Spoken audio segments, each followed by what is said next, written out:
오늘은 요한계시록 33번째 시간입니다. 지난 시간에 이어서 요한계시록 14장 8절의 말씀, 무너졌도다 큰 성 바벨론이여라는 제목으로 말씀을 나누겠습니다. 먼저 요한계시록 18장 1절에서 2절의 말씀을 한번 보겠습니다. 이일 후에 다른 천사가 하늘에서 내려오는 것을 보니 큰 권세를 가졌는데 그의 영광으로 땅이 화나여지더라. 힘센 음성으로 외쳐 가로되 무너졌도다 무너졌도다 큰 성 바벨론이여, 귀신의 처소와 각종 더러운 영에 모이는 곳과 각종 더럽고 가증한 새에 모이는 곳이 되었도다. 힘센 천사는 계시록 4장과 5장에서 세상을 심판할 때 쓰임 받는 천사다, 그렇게 말했습니다. 그렇다면 힘센 천사가 이 지구를 심판하게 되면서 하나님 영광이 나타날 것을 말씀하는 거죠. 본문 계시록 18장 21절에서 24절의 말씀을 나누겠습니다. 이에 한 힘센 천사가 큰 맷돌 같은 돌을 들어 바다에 던져 가로되 큰 성 바벨론이 이같이 몹시 떨어져 결코 다시 보이지 아니하리로다. 힘센 천사는 이 지구를 심판하는 데 쓰임받는 천사입니다. 계시록 4장과 5장 말씀은 하나님이 계신 보좌 세계에서 지구를 통치한다는 것을 설명을 합니다. 계시록 4장과 5장에서 분별을 잘 하셨으면 힘센 천사가 나타나게 된 동기를 이해하실 수가 있을 겁니다. 그런데 무너졌다는 것을 한 번만 해야 될 것을요, 두 번을 연거푸했습니다. 계시록 17장 1절에서 마지막 18절에 이어서 계시록 18장 1절에서부터 20절까지가 첫 번째 무너지는 것은요, 유럽의 바벨론이 무너진다는 것입니다.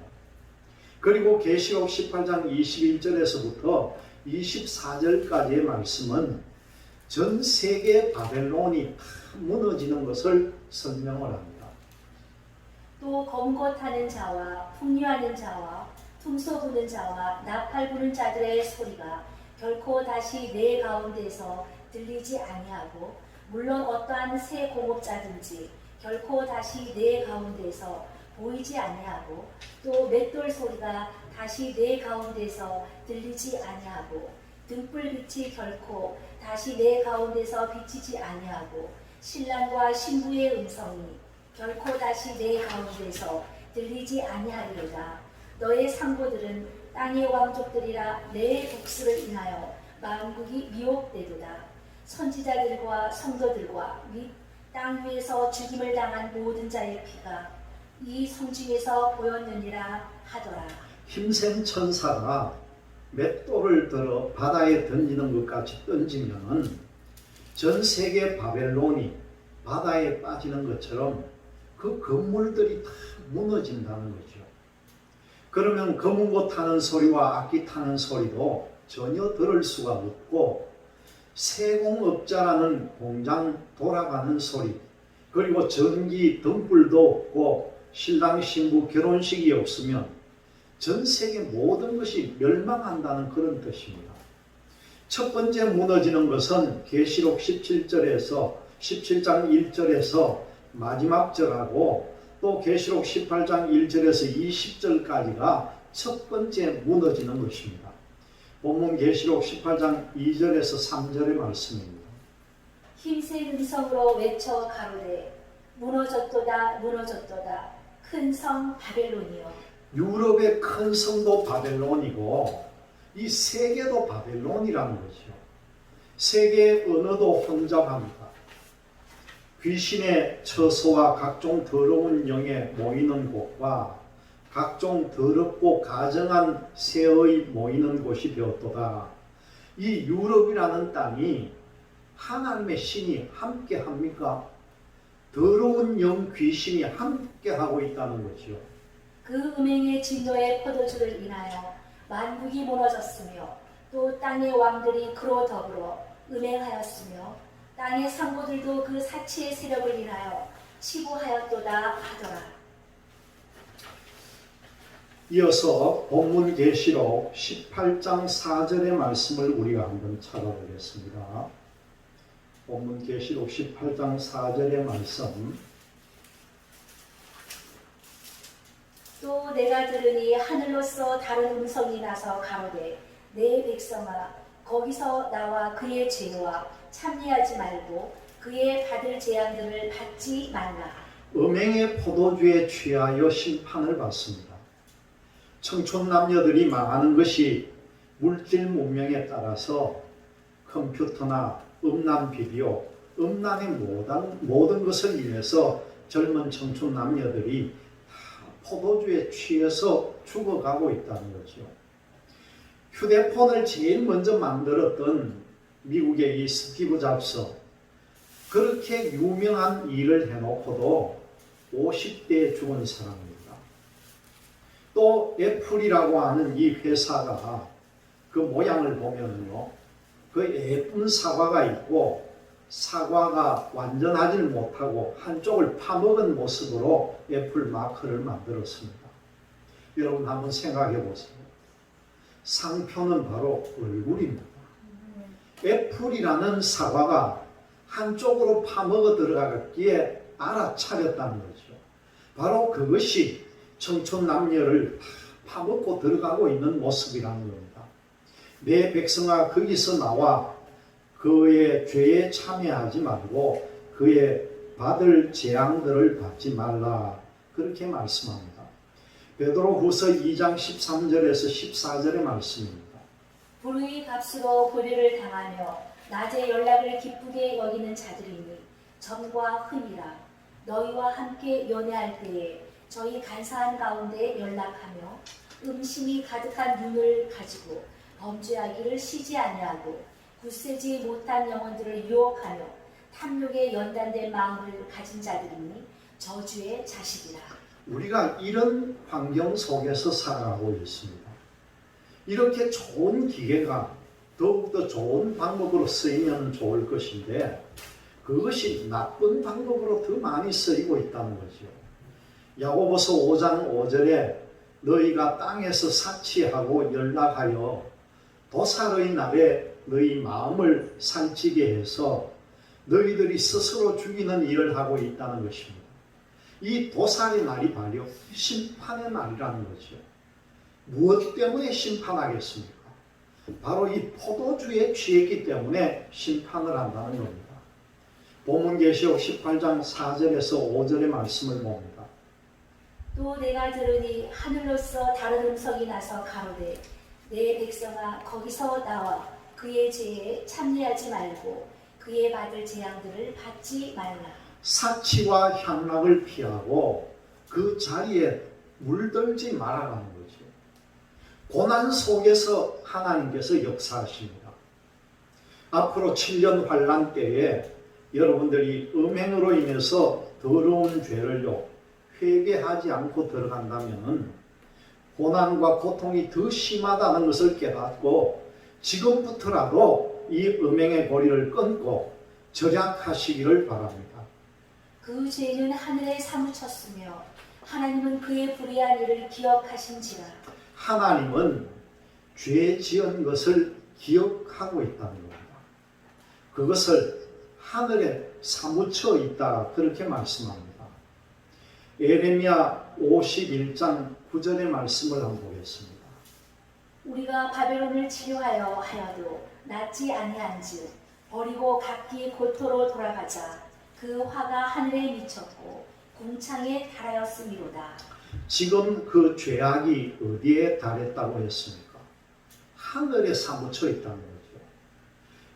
그래서 저 성을 하나님이 멸망시키기 위해서 지금부터 목을 조이기 시작하는데 무엇으로 목을 조이기 시작합니까? 재난으로 한다는 거죠. 하늘에 사무쳤으면 우리는 회개를 해야 합니다. 창세기 18장 20절에서 21절의 말씀을 봅니다. 여호와께서 또 가라사대 소돔과 고모라에 대한 부르짖음이 크고 그 죄악이 심히 중하니 내가 이제 내려가서 그 모든 행한 것이 과연 내게 들린 부르짖음과 같은지 그렇지 않은지 내가 보고 알려 하노라. 본문 계시록 18장 5절 말씀처럼 그 죄는 하늘에 사무쳤으며 하나님은 그의 불의한 일을 기억하신지라. 여러분, 기독교가 국교로 되어 있으면 모든 백성들이 무릎을 꿇고 회개하면 좋으련만 회개를 안 한다는 거죠.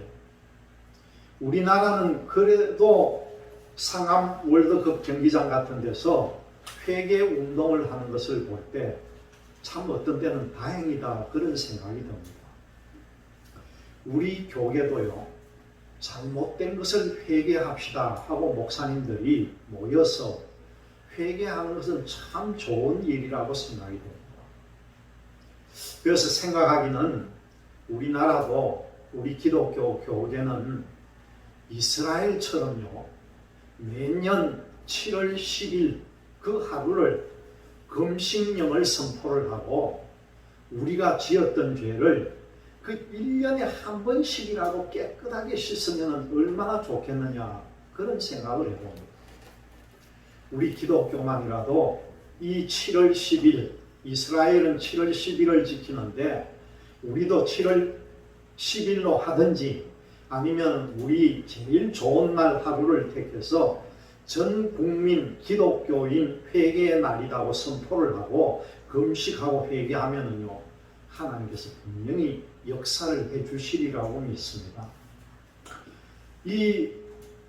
지금 보면은 우리가 지었던 죄를 1년에 한 번씩이라도 깨끗이 씻으면 좋은데 그게 그렇게 안 되는 거죠. 그렇게 안 되고 우리의 죄들이 전부 하늘에 사무쳐 있다는 겁니다. 사무친 이유가 무엇이겠습니까? 그것을 말씀에서는 음행의 포도주다 그렇게 말합니다. 이 음행의 포도주를 쉽게 말하면 바로요, 사치라는 거예요. 이 사치하는 것들이 전부 음행의 포도주가 됩니다. 여러분들은 사치한 것이 별로 없기 때문에 하나님의 마음에 속 드는 것 같습니다. 옷도 검소하게 입고 또 주일날이면 그래도 예의를 갖추기 위해서 우리는 신랑 신부 단장을 하고 하나님 앞에 예배를 드리면서 하나님을 섬기고 찬양하고 영광 돌리는 것이 얼마나 좋습니까? 그리고 찬양을 잘하는 사람을 보면 얼마나 부럽게 여겨집니까? 우리가 거기에 같이 동참해서 찬송을 하고 또 손뼉 치고 기쁘게 찬송을 해야 합니다. 성경 말씀처럼 항상 기뻐하고 쉬지 말고 기도하면서 여러분, 이 다윗도요, 제일 좋아했던 것이 바로 찬송이라는 겁니다. 찬송할 때에 하나님의 신이 나와 함께 한다는 거죠. 그래서 우리가 기도할 때 무조건 달라고만 먼저 하지 말고 찬양 속에 하나님의 영이 들어온다는 걸 알고 찬양 가운데서 모든 일이 이루어질 것을 믿고 찬양하는 길로 나가시기를 바랍니다. 본문 계시록 18장 6절의 말씀을 한번 보겠습니다. 그가 준 대로 그에게 주고 그의 행위대로 갑절을 갚아주고 그의 썩은 잔에도 갑절이나 썩어 그에게 주라.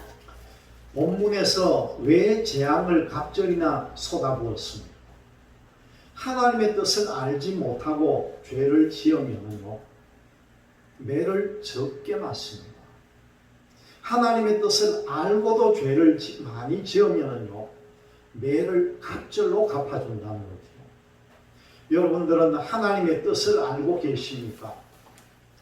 아마 발뺌할 수는 없을 것입니다. 매를 맞아도 안 믿는 사람보다 더 맞는다는 거죠. 매를 맞을 바에는 안 믿든지 하는 것이 차라리 낫다는 말씀입니다. 갑절이나 갚아준다는 의미의 뜻이 바로 그런 것이라는 거죠.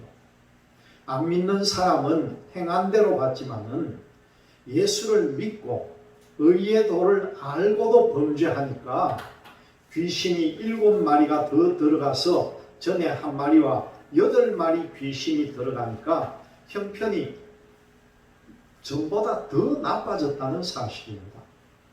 본문 계시록 18장 7절에서 8절의 말씀입니다. 그가 어떻게 자기를 영화롭게 하였으며 사치하였든지 그만큼 고난과 애통으로 갚아주라. 그가 마음에 말하기를 나는 여왕으로 앉은 자요 가부가 아니라 결단코 애통을 당하지 아니하리라 하니. 여기에 보면은 나는 여왕이라. 이 여왕이 뭡니까? 여자 왕이라는 거죠. 여왕이라고 하면 많은 물 위에 앉은 큰 음녀, 그 여자가 붉은 빛 짐승을 탔다, 그렇게 말씀합니다. 그 말씀이 계시록 17장과 18장으로 연결이 되는데 유럽의 바빌론이 맞는 것 같습니까? 여기는 바로 유럽의 바벨론이라는 거죠. 이것은 계시록을 전하시는 분들이 거의 일치하는 내용입니다. 이것을 첫 번째는 바벨론이라고도 하고 두 번째는 많은 물 위에 앉은 큰 음녀라고도 했고 또 세 번째로는 여자라고도 말했습니다. 여자 왕, 여왕이라는 거죠. 이것이 사치했다는 겁니다. 큰 번쩍번쩍하는 면류관을 쓰고 세례를 할 때에 그 손에는 금잔을 들었다는 거죠. 지팡이를 짚고 아주 멋진 폼으로 있다는 겁니다.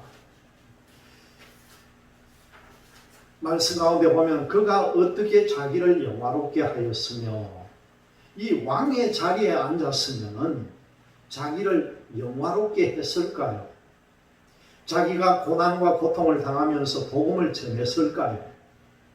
영화롭게 하면서 여러 가지 굴림했을 것입니다. 말씀 중에 보면 사치하였든지 그만큼 고난과 애통으로 갚아주라. 그가 마음에 말하기를 나는 여왕으로 앉은 자요. 이 말씀 가운데 보면 여자의 계통왕이라는 거죠. 장로교 계통의 총회를 이끄는 사람은 총회장이라고 하고 감리교는 보통 감독이라고 말합니다. 이 다른 데는 감독임이 총회장으로 되어 있는데 이 여왕이라는 계통은요 전 세계적으로 한 곳밖에 없습니다. 이 말씀 가운데도 보면 과부가 아니라 이 과부가 아니라는 것은요 혼자 있지 않다는 뜻이죠. 자기 밑에 많은 사람이 있다는 그런 뜻입니다. 그리고 결단코 애통을 당하지 아니하리라 하니 하는 이 말씀은 자기는 애통을 당하지 않는다고 자부심을 가지고 있다는 그런 뜻이죠. 그런데 하나님이 애통을 당하게 한다면 어쩔 수가 없습니다. 그러므로 하루 동안에 그 재앙들이 이르니 곧 사망과 애통과 흉년이라. 그가 또한 불에 살라지리니 그를 심판하신 주 하나님은 강하신 자이심이니라. 본문 계시록 17장 16절의 말씀을 한번 보겠습니다.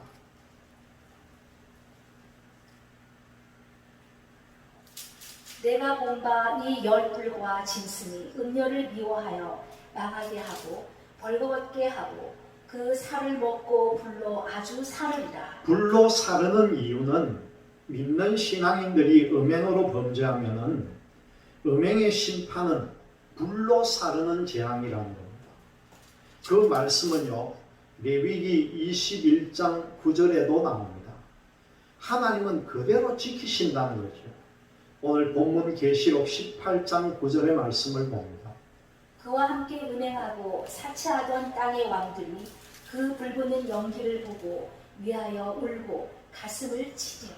유럽이 예수를 믿었던 여자의 계통인데 음행함으로 어떻게 되었습니까? 하나님의 말씀을 여러분 창세기부터 계시록까지 놓고 보면은 그 원인과 과정과 이유를 우리는 알 수가 있습니다. 왜 유럽이라는 지역을 불로 살라버렸는가 했더니만은요 음행 때문에 그랬다는 것을 우리는 알 수가 있다는 거죠. 본문 계시록 18장 10절에서 19절의 말씀을 같이 한번 나눠보겠습니다. 그 고난을 무서워하여 멀리 서서 가로되 화이또다 화이또다 큰 성 견고한 성 바벨론이여 일시간에 내 심판이 이르렀다 하리로다. 땅의 상고들이 그를 위하여 울고 애통하는 것은 다시 그 상품을 사는 자가 없습니다. 유럽을 통해서 많은 물건을 세계 왕들이 수입을 해옵니다. 이 세계 왕들이 통곡하고 우는 이유는 만일 계약금을 주고 물품을 가져오기로 했는데 중간에 오다가 그 물건들이 다 불타버리면 헛사가 된다는 거죠. 그 고난을 무서워하여 멀리 서서 가로되 화이또다 화이또다 큰 성 견고한 성 바벨론이여 일시간에 내 심판이 이르렀다 하리로다. 무엇으로 일시간의 심판을 받습니까? 불로.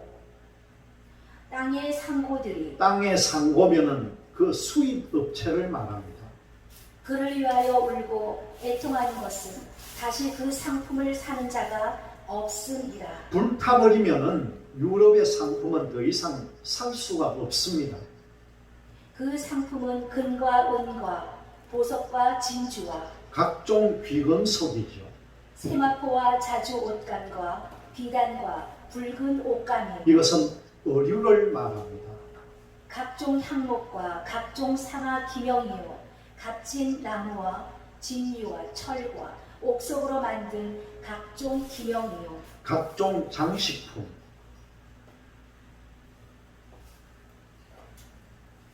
계피와 향료와 향과 향유와 유황과 각종 향수 종류가 유럽 것이 좋다는 거죠. 전부 유럽을 보고 말합니다. 포도주와 포도주를 외국에서 수입했는데 우리나라에서도 만들기 시작했습니다. 고운 밀가루와 밀과 소와 양과 말과 이것은 각종 식료품입니다. 수레와 옛날에는 구루마라고 했죠. 지금 문명의 발달로 자동차, 특히 이 독일에 있는 벤츠 자동차가 얼마나 좋습니까? 이것이 앞으로 불타버리고 수입을 못한다는 거죠. 종들과 사람의 영혼들이라. 종들과 사람의 영혼도 사고 팝니다. 이것은 노무자들을 사들여 올 수가 있다는 거죠. 그리고 사람의 영혼을 사는 것은 특히 여자들, 향락으로 팔아먹기 위해서 사는 것도 있다는 겁니다. 이런 것들이 전부 어디서부터 시작되었느냐? 물질 문명이 발달된 유럽이라고 하는 바벨론입니다. 바벨로나 내 영혼에 탐하던 과실이 내게서 떠났으며 맛있는 것들과 빛난 것들이 다 없어졌으니 사람들이 결코 이것들을 다시 보지 못하리로다. 바벨론을 인하여 치부한 이 상품의 상고들이 그 고난을 무서워하여 멀리 서서 울고 애통하여 가로되 화이또다 화이또다 큰 성이여 세마포와 자주와 붉은 옷을 입고 금과 보석과 진주로 꾸민 것인데 그러한 부가 일시간에 망하였도다. 각 선장과 각 처를 다니는 선객들과 선인들과 바다에서 일하는 자들이 멀리 서서 그 불붙는 연기를 보고 외쳐 가로되 이 큰 선과 같은 성이 어디 있느뇨 하며 티끌을 자기 머리에 뿌리고 울고 애통하여 외쳐 가로되 화이또다 화이또다 이 큰 성이여 바다에서 배부리는 모든 자들이 너의 보배로운 상품을 인하여 치부하였더니 일시간에 망하였도다. 이 말씀들의 문맥을 놓고 보면요, 전 세계에서 유럽을 바라보면서 애통해하고 운다는 것입니다. 그러면 전 세계 바벨론이 무너지는 것이 아니라 어떤 지역에 바벨론이 불타서 없어지는 것을 지금 말해주고 있다는 거죠. 본문 계시록 17장 5절의 말씀입니다. 그 이마에 이름이 기록되었으니 비밀이라 큰 바벨론이라 땅의 음료들과 가증한 것들의 어미라 하였더라. 음행의 모든 사치 풍조가 어디에서부터 왔습니까? 바로 유럽이라는 거죠. 머리에 노란 물 들인 것도 머리카락이 검었던 것이 휘어져서 검은 물 들이는 것은 좋으나 사치를 위해서 물 들이는 것이 있습니다. 요즘 보면 교회 젊은 청년들도 노란물, 새파란물 드리는 사람도 있습니다. 이런 것들도 사치라는 거죠. 이런 것을 교회에서 가르쳐주고 했으면은 교인들이 그렇게 따라하지 않을 것인데 이런 사치 때문에 자기가 죽는 것을 모르고 있다는 것입니다. 자신이 스스로 도살할 양을 산치우고 있다는 그런 뜻이죠. 그런 자리에 들어가기보다는 우리는 구원을 받아야 합니다. 본문 계시록 18장 20절의 말씀입니다. 하늘과 성도들과 사도들과 선지자들아 그를 인하여 즐거워하라. 하나님이 너희를 신원하시는 심판을 그에게 하셨음이라 하더라. 하나님이 누구에게 신원하는 심판을 합니까? 성도들과 사도들과 선지자들아 그를 인하여 즐거워하라. 하나님이 너희를 신원하시는 심판을 그에게 하셨음이라 하더라.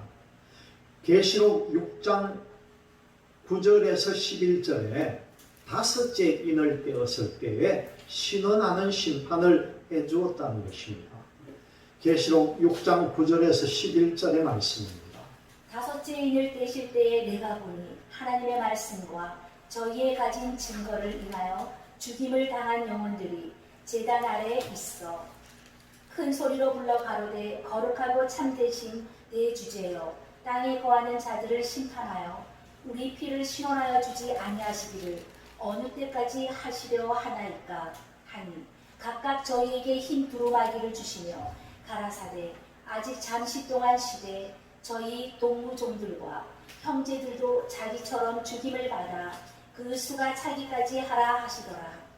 순교의 숫자가 차고 난 후에 너희에게 신원하는 심판을 해주신다는 약속을 계시록 6장 9절에서 11절에 다섯째 인을 떼고 약속을 하시더니 계시록 14장에서 14만 4천 순교자의 숫자가 차고 난 후에 이것은 천 열매라고 한 후에 계시록 14장 8절에서 바벨론을 심판한다 그렇게 말씀합니다. 본문 계시록 14장 8절의 말씀을 봅니다. 또 다른 천사 곧 둘째가 그 니를 따라 말하되 무너졌도다 무너졌도다 큰 성 바벨론이여 모든 나라를 그 은행으로 인하여 진노의 포도주로 먹이던 자로다 하더라.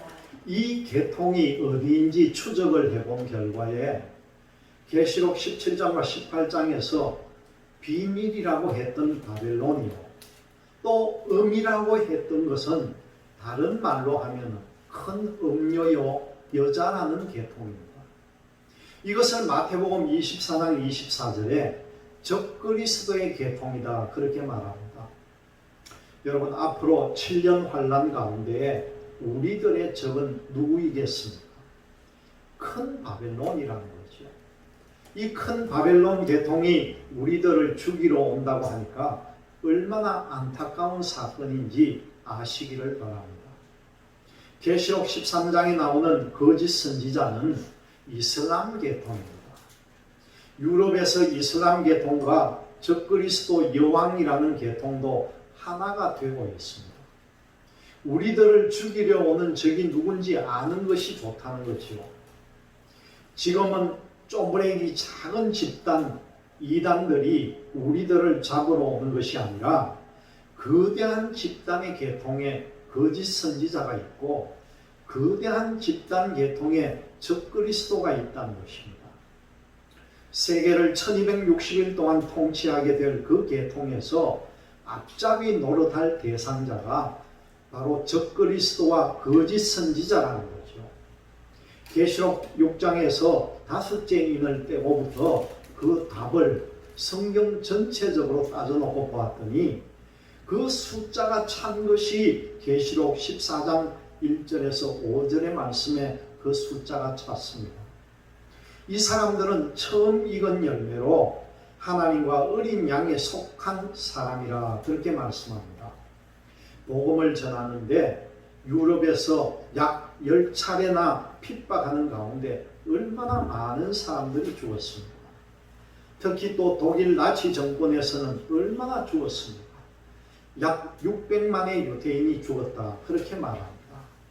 이렇게 하나님을 믿는 백성들을 죽인 그 지역이 전 세계적으로 가장 사람을 많이 죽은 성이 바로 유럽이라고 하는 성입니다. 이것은 기독교 역사적으로도 발뺌할 수 없는 역사입니다. 그 계통에서 또 우리를 7년 환란 후 3년 반에 와서 우리를 죽이는 일에 앞잡이 노릇을 한다니 얼마나 가슴 아픈 일입니까? 그래서 구교라고 하는 이 카톨릭에서 개신교로 마르틴 루터가 종교개혁을 했을 때부터 그들은 싸워서 죽이는 것이 하나님의 일을 하는 것이라 생각했습니다. 자기들과 함께 복음에 동역하지 않고 반대하는 세력을 죽이는 것이 하나님의 일을 한다, 그렇게 생각했죠. 그래서 많은 사람이 죽었습니다. 거기서부터 모든 역사적인 배경을 따져놓고 보아도 그 성은 본문 계시록 18장 20절에서 하늘과 성도들과 사도들과 선지자들아 그를 인하여 즐거워하라. 하나님이 너희를 신원하시는 심판을 그에게 하셨음이라 하더라. 그 신원하는 심판을 바벨론에게 했다는 겁니다. 이것이 7년 환란 마지막이 다 끝날 무렵에 가서 이루어진다는 것을 잘 깨달으시기를 바랍니다. 중동에서 후 3년 반에 티격태격 싸움이 일어납니다. 그리고 아마겟돈 전쟁을 하면서 이 지구의 전쟁은 끝이 나게 되어 있습니다. 그래서 결국 계시록 16장에서 여섯째 대접을 쏟으면은 유브라데 강물이 말라서 아마겟돈으로 많은 사람들을 모으게 됩니다. 이 모아서 아마겟돈 전쟁을 끝낸 후에 성도들이 들림받는 것을 요한계시록에서는 아주 짤막하게 기록하기 있기 때문에 많은 사람들이 그것을 발견하지 못하고 모두가 환란 전에 들림받는 줄 알고 외치고 있습니다. 계시록 16장 12절에서 16절까지 말씀을 보겠습니다.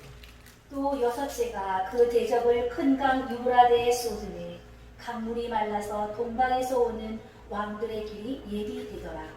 또 내가 보매 개구리 같은 새 더러운 영이 용의 입과 짐승의 입과 거짓 선지자의 입에서 나오니 저희는 귀신의 영이라 이적을 행하여 온 천하 임금들에게 가서 하나님 곧 전능하신 이의 큰 날에 전쟁을 위하여 그들을 모으더라. 큰 날에 전쟁을 위해서 모으는데 거기가 어디입니까?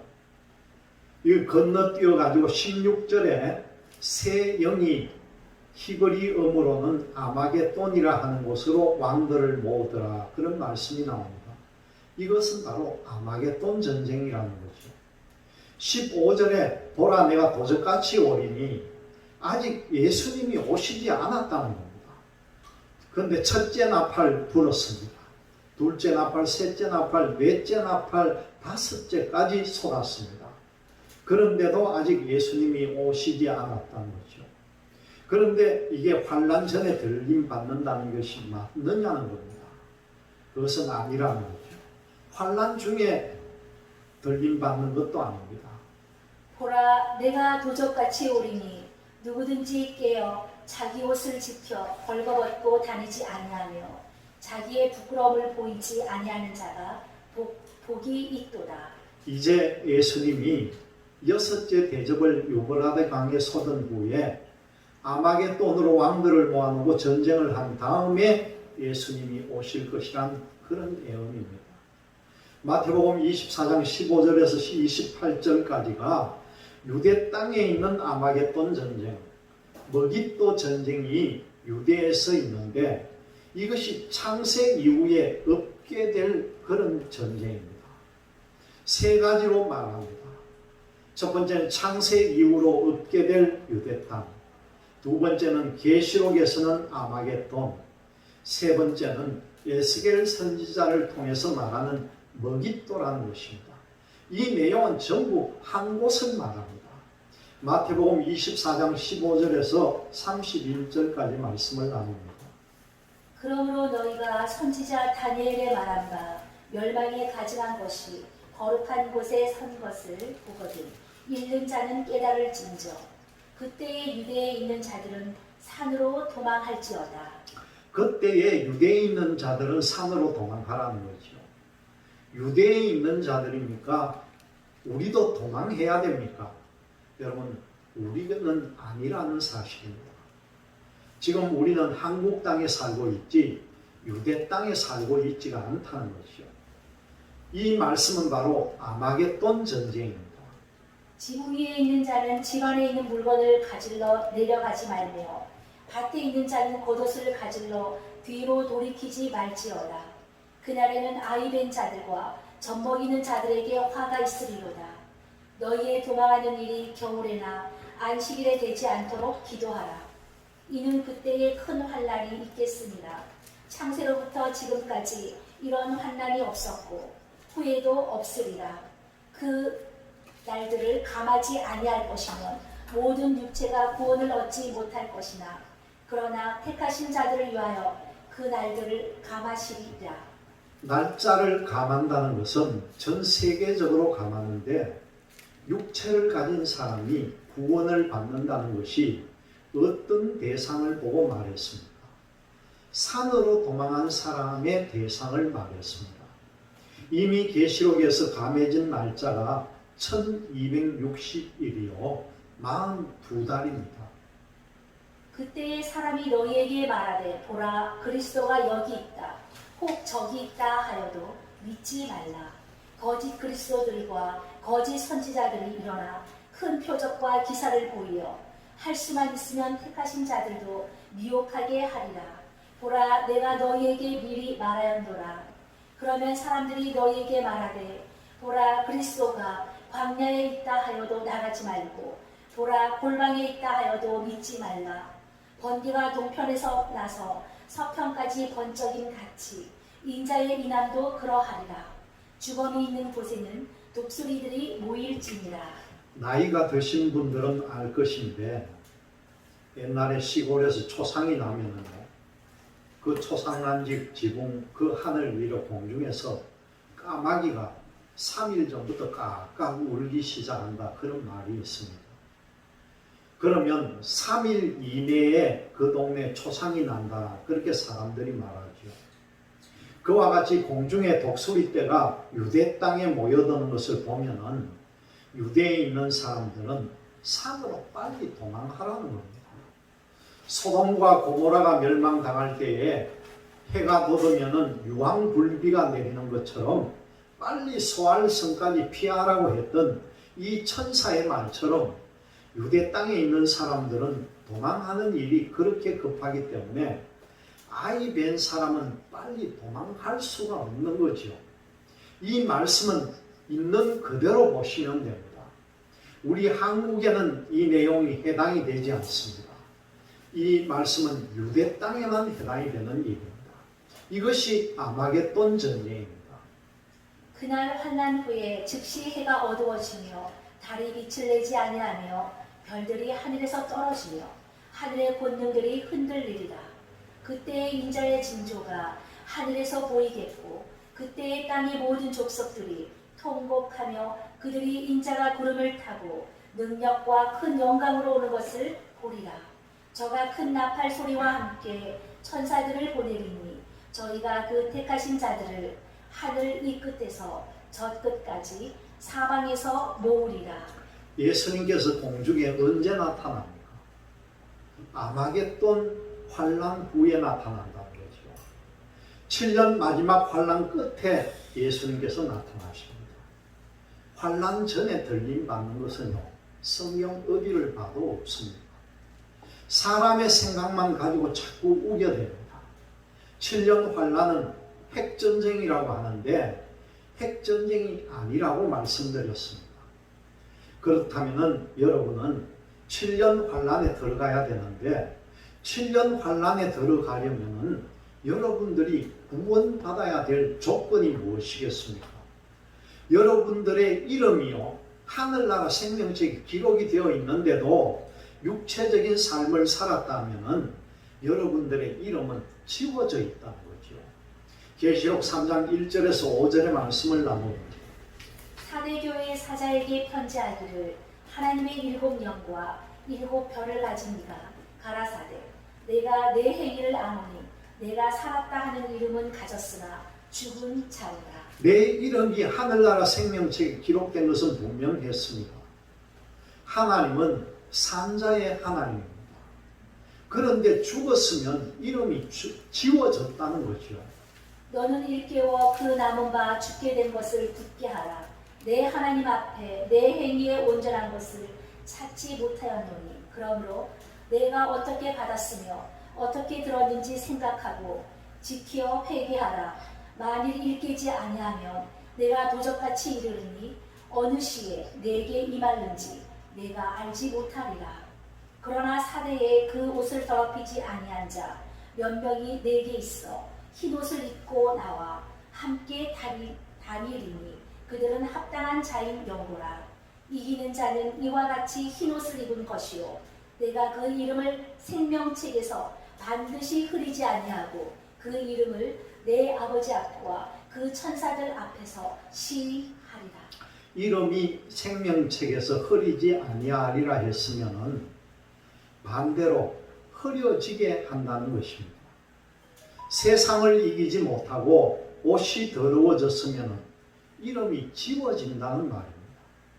내 이름이 지워졌는지 안 지워졌는지 여러분들은 성경을 통해서 보시면 됩니다. 예언자들을 통해서 예언을 받아 보아도 좋지만 그것보다 더 정확한 것이 성경이라는 거죠. 여러분들의 이름은 생명책에 기록이 되어 있습니까? 안 되어 있습니까? 되어 있어야 합니다. 내가 살아왔던 모든 삶의 생활이 육적인 삶을 살아왔는지 영적인 믿음의 신앙을 했는지 자기 자신이 진단해 보면은 내 이름이 기록되었는지 안 됐는지를 알 수가 있을 것입니다. 로마서 8장 12절에서 13절의 말씀입니다. 그러므로 형제들아 우리가 빚진 자로되 육신에게 져서 육신대로 살 것이 아니니라. 너희가 육신대로 살면 반드시 죽을 것이로되 영으로서 몸의 행실을 죽이면 살리니. 여러분들은 영적인 삶을 살았습니까? 아니면 육적인 삶을 살았습니까? 육적인 삶을 더 많이 살았다고 볼 수도 있겠죠. 육으로 난 것은 육이요 영으로 난 것은 영이니 육체를 가진 몸은 천국에 가지 못한다고 고린도전서 15장 50절에 말씀하고 있습니다. 여러분들은 사나 죽으나 누구의 몸입니까? 우리가 노래는 잘 부르지만요 사나 죽으나 주의 것이 아니라 내 것이라고 자랑합니다. 지금도 목을 내어놓으라면 여러분 목을 내어놓겠습니까? 아마 목을 내어놓으라고 하면은 하나님 잠깐만요 내 자식 똑바로 키워놓고 아니면 내 자식 전도하고 내 목 내놓겠습니까? 변명할지도 모릅니다. 그러면 자식은 내가 책임질 것이다 이렇게 하면 여러분들은 어떻게 하겠습니까? 만약 그렇게 한다면 하나님 나 데려가세요 그렇게 말할 수 있는 사람이 있겠느냐는 거죠. 사실 우리는 지금부터 정신을 똑바로 차리고 깨달아야 합니다. 하나님께서는 다 보고 계신다는 거죠. 잠언 15장 3절 말씀을 보면요 여호와의 눈은 어디서든지 악인과 선인을 감찰한다고 하시니 근신하고 깨어서 내가 무엇을 해야 되는지를 찾아서 열심히 여러분들이 기도하시면서 깨어 있기를 바랍니다. 만약 목사님들이라면 고린도후서 11장 2절에 사도 바울이 고백했던 것처럼 마찬가지로 한 신랑에게 중매하게 해서 성도들을 정결한 처녀로 단장시키는 일을 해야 됩니다. 고린도후서 11장 1절 2절의 말씀을 봅니다. 원컨대 너희는 나의 종 어리석은 것을 용납하라. 청컨대 나를 용납하라. 내가 하나님의 열심으로 너희를 위하여 열심 내노니 내가 너희를 정결한 처녀로 한 남편인 그리스도께 드리려고 중매하니로다. 목사님들은 여러분들을 예수님께 중매를 하는데 어떻게 해야 하느냐? 정결한 처녀로 만들어주는 것이 예수 그리스도에게 중매하는 역할이라는 거죠. 옷을 더럽게 만들어 놓고도 중매를 할 수가 있겠습니까? 그것은 안 된다는 겁니다. 우리는 달콤한 소리보다는 선소리를 좀 들으시기를 바랍니다. 그리고 여러분들은 탤런트가 다 다르기 때문에 여러분들이 전하는 복음 말고 성도들이 마지막에 되어질 요한계시록을 성도들이 듣기를 원한다면 그거 들을 필요 없어 이런 말 하지 말고 들으라고 권하시기를 바랍니다. 마태복음 24장에서 때에 따라서 양식을 나눠줄 자가 복이 있다 그렇게 말씀합니다. 복음계시록 18장 1절에서 20절까지 말씀을 우리가 다 마쳤습니다.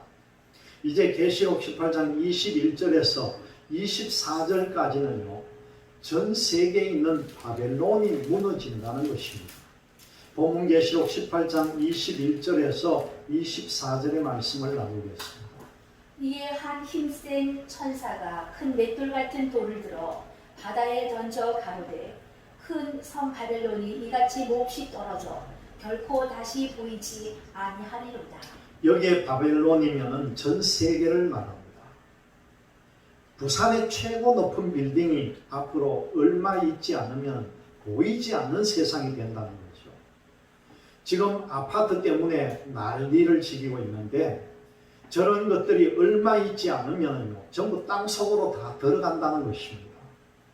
또 검은 것 타는 자와 풍류하는 자와 퉁소 부는 자와 나팔 부는 자들의 소리가 결코 다시 내 가운데에서 들리지 아니하고 물론 어떠한 새 공업자든지 결코 다시 내 가운데서 보이지 아니하고 또 맷돌 소리가 다시 내 가운데서 들리지 아니하고 등불빛이 결코 다시 내 가운데서 비치지 아니하고 신랑과 신부의 음성이 결코 다시 내 가운데서 들리지 아니하리로다.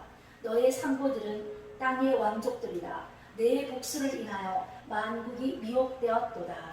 여기에서 복술이라고 하는 것은 아리따운 기생이 춤을 추면서 마술을 부리고 사람을 미혹시킨다는 그런 뜻입니다. 복음계시록 18장 24절의 말씀입니다.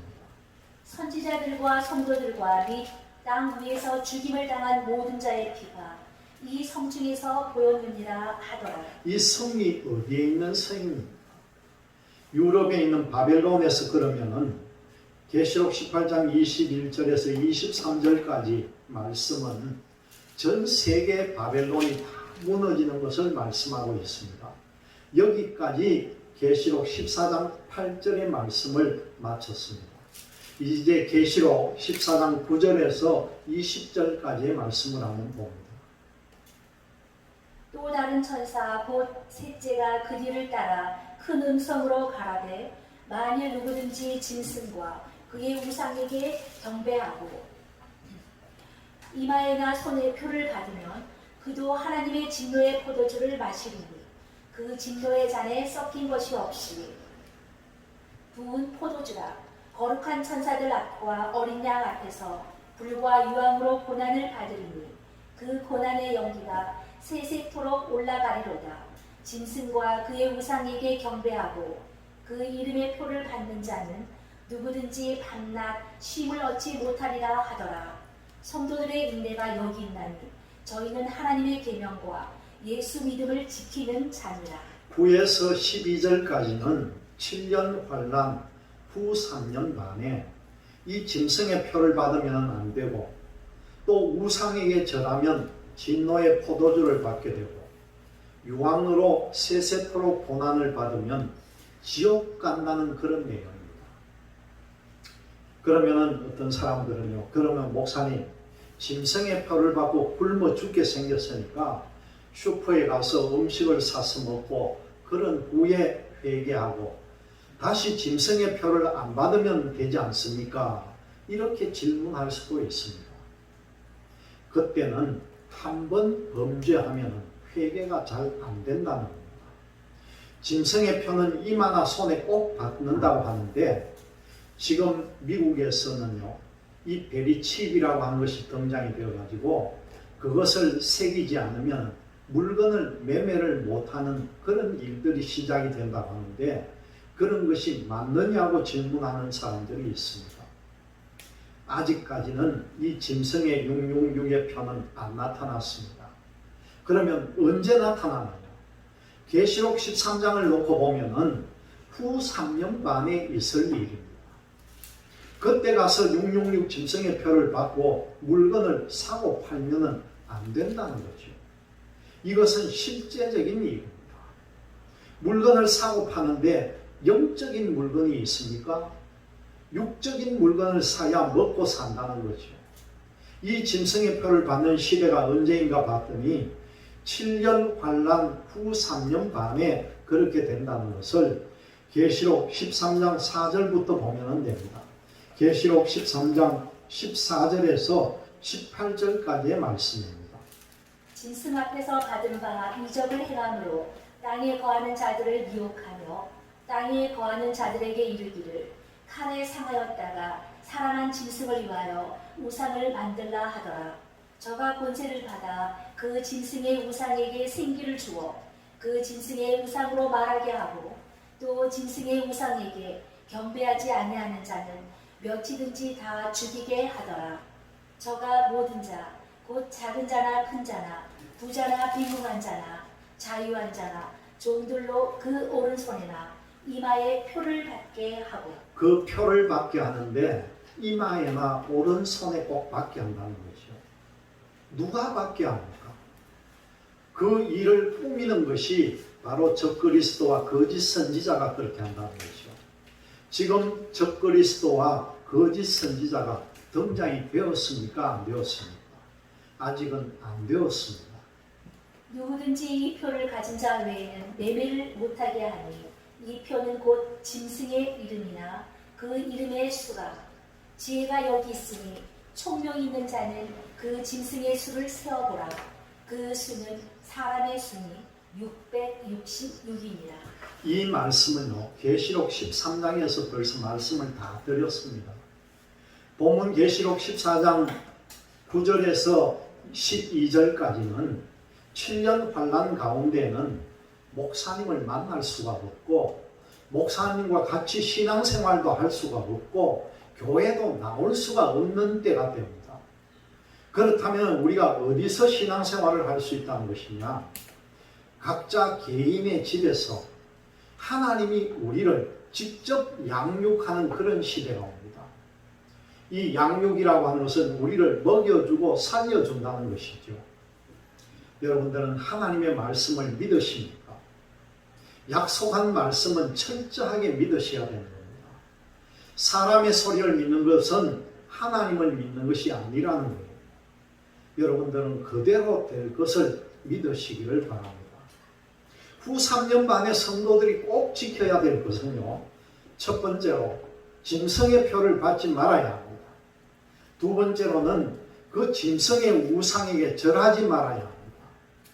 세 번째로는요, 하나님의 계명을 지켜야 합니다.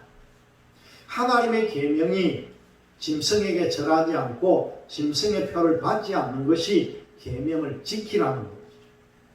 또 예수님을 믿는 믿음을 지켜야 합니다. 이것은 7년 환란 후 3년 반에 꼭 이루어질 내용이라는 거죠. 본문 계시록 14장 13절에서 16절의 말씀입니다.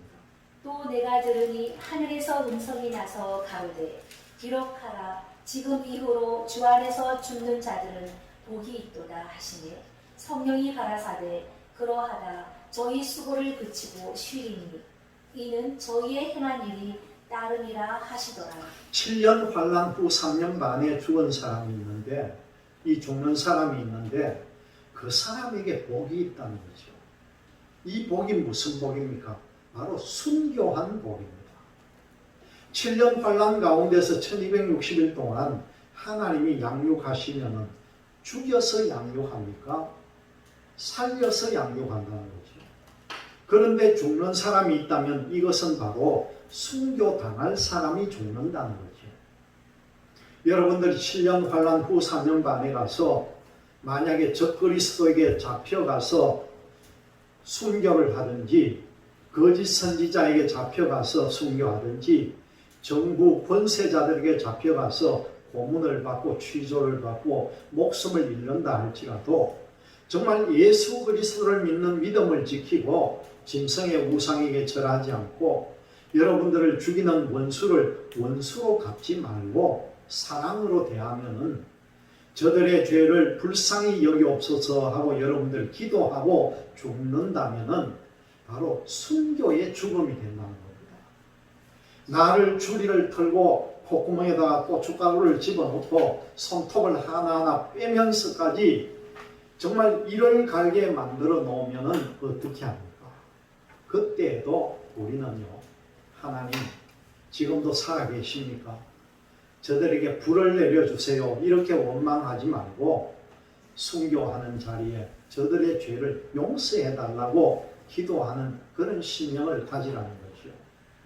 순교하는 사람은 자기의 몸과 혼과 영이 흠과 티가 없이 깨끗해야 되기 때문에 원망하면은 원망하는 죄가 생겨버린다는 겁니다.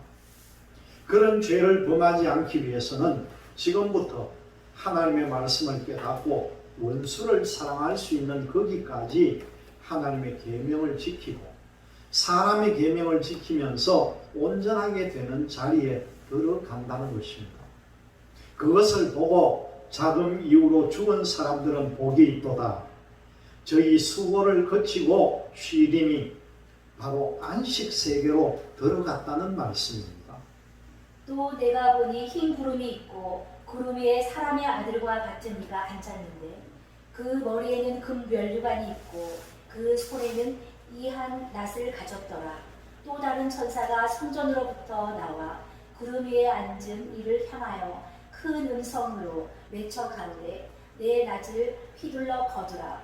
거둘 때가 이르러 땅의 곡식이 다 익었으리로다 하니 구름 위에 앉으신 이가 낫을 땅에 휘두르매 곡식이 거두어지니라. 낫을 휘둘러서 곡식을 베어서 구원받는다는 말입니다. 하나님께서 7년 환란 후 3년 반이 다 찼으니까 타작마당을 정해서 알곡을 모아서 곡간에 드린다는 거죠. 마태복음 3장 12절의 말씀입니다. 손에 키를 들고 자기의 타작마당을 정하게 하사 알곡은 모아 곡간에 드리고 쭉저기는 꺼지지 않는 불에 태우시리라. 이 본문 계시록 14장 14절에서 16절까지는 구원받게 될 곡식에 성도들을 거두는 내용이 나와 있습니다. 이제 마태복음 13장 49절에서 50절의 말씀을 봅니다. 세상 그때도 이러하리라.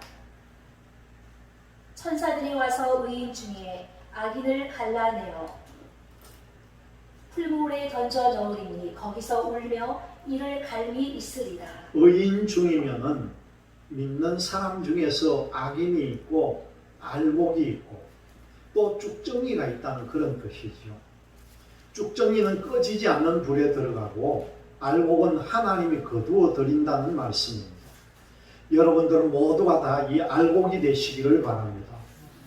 추수의 일꾼들은 마태복음 13장 24절에서 30절까지 보면은 천사들을 말합니다. 본문계시록 14장 17절에서 20절까지의 말씀을 봅니다. 또 다른 천사가 하늘에 있는 성전에서 나오는데 또한 이 한 낫을 가졌더라. 또 불을 다스리는 다른 천사가 제단으로부터 나와 이 한 낫 가진 자를 향하여 큰 음성으로 불러 가로되 내 이 한 낫을 휘둘러 땅의 포도송이를 거두라. 그 포도가 익었느니라 하더라. 천사가 낫을 땅에 휘둘러 땅의 포도를 거두어 하나님의 진노의 큰 포도주 틀에 던지매 성 밖에서 그 틀이 밟히니 틀에서 피가 나서 말굴레까지 닿았고 1600 스가뇽에 퍼졌더라. 17절에서 20절까지 이 포도송이를 거두라고 하는데 이 포도는요 성도도 포함이 되고 성도가 아닌 사람도 포함이 되는 내용입니다. 신앙인들이 덜 포도를 맺었다는 거죠. 이 덜 포도라고 하는 것은 바로 세상을 사랑했다는 겁니다. 우리가 하나님의 성도면은요 하나님의 법을 따라 사는 것입니다. 이사야 5장 1절에서 2절의 말씀입니다. 내가 나의 사랑하는 자를 위하여 노래하되 나의 사랑하는 자의 포도원을 노래하리라. 나의 사랑하는 자에게 포도원이 있으며 심히 기름진 사내로다. 나무를 파서 돌을 제하고 극상품 포도나무를 심었도다. 그 중에 망대를 세웠고 그 안에 술틀을 팠었도다. 좋은 포도맺기를 갈았더니 늘 포도를 맺혔도다. 진노의 포도주 틀에 던지는 포도는 바로 덜 포도입니다. 참 포도는 성도들을 말합니다. 그것을 계시록 14장과 또 마태복음 3장 12절에서 알곡으로 표현을 했습니다. 계시록 17장과 18장을 통해서는 세상 음녀의 포도주에 취했다 그렇게 말합니다. 이 세상 사람들의 삶을 같이 따라가고 교회는 열심히 나왔는데 나중에 심판할 때 보니 알곡이 아니고 쭉정이가 되면은 덜 포도가 되었다는 거죠. 교회는 잘 나오는데 열매가 있어야 되는데 열매가 안 맺히고 있다는 겁니다. 그럼 그것은 덜 포도를 맺혔다는 말씀이죠. 그러면은 구원받지를 못한다는 것을 이 계시록 14장에서 다 말씀을 드렸습니다.